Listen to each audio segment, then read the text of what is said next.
Hello everyone, and welcome back to another Should You Buy. Today we're going to be answering if you should buy the B1 Ter I, since it's on sale, at least for this weekend. I don't think they said they're bringing it back permanently, so I'd assume that it's just going to be for the next couple days, but I don't have any confirmation on that, so don't quote me on it. So this vehicle sits at 2.3 for France, and it's essentially just a slightly better armored B1 bis. However, there's some other distinct differences that I'll hop into when we get into the pros. So the pros of this vehicle are, it has fantastic armor. It has about 70 millimeters on the front, which the 60 millimeter plate that the B1 bis usually has is an extra 10 millimeters, as well as some extra side armor. If you want to look at the armor, you can go and check it out in game. I won't go into it fully in detail, but it is pretty decent, as well as the mobility of the tank. Now, in a straight line, the tank has good mobility, but if you try to do maneuvers and stuff, it's got a very good traverse when you're moving, but if you try to do like a neutral traverse, it is very, very slow, and if you don't have speed built up, it's horrendously slow at turning. Another thing that not a ton of people notice, this tank actually has an extra crew member, and I'll put a thing up on the screen right now to show you. He sits towards the back near the engine, and I believe he's just kind of there to hand shells up to the front.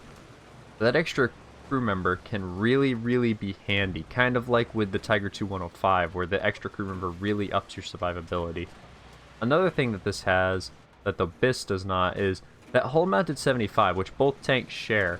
It actually has a few degrees of horizontal traverse. If you look at it in the test drive or just in the hangar, you can see that there's kind of a different shaping. It's because it's got a different design to the mounting of the 75, which allows it a couple degrees to the left and right to turn, which can be really nice to use that 75 with that little bit of extra turning, since it takes less to finagle your hull.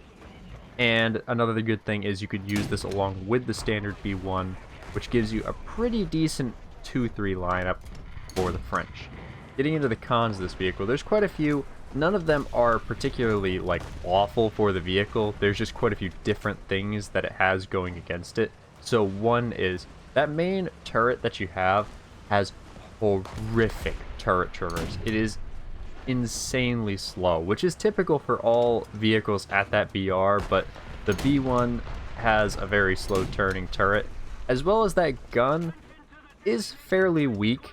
It's not unusably bad by any means, but you will get a lot of ricochets against even tanks that don't have any armor.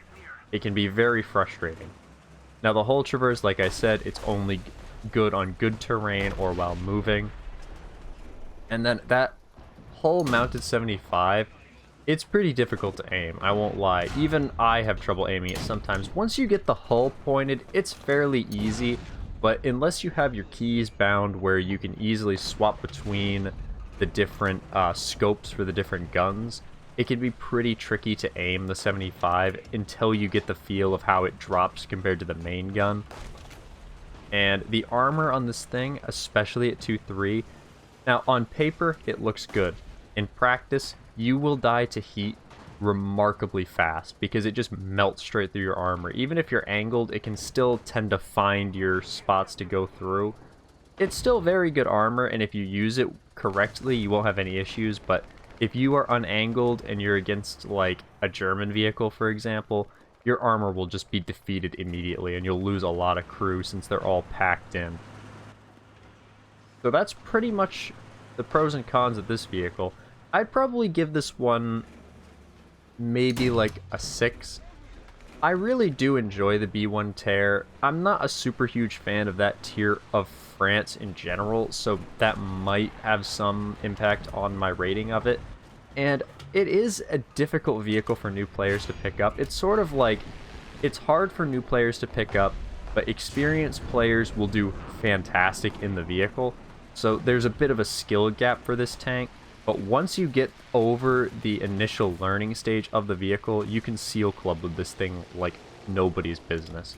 So let me know what you guys thought of this review, if there's anything that I should change in future ones, and let me know what tank you'd like to see next. Now, I know there were some other requests, and I'll be getting to those. I just really wanted to get this one out since I don't know how long this vehicle will be up, and I wanted to answer this question for anybody who might have been asking it.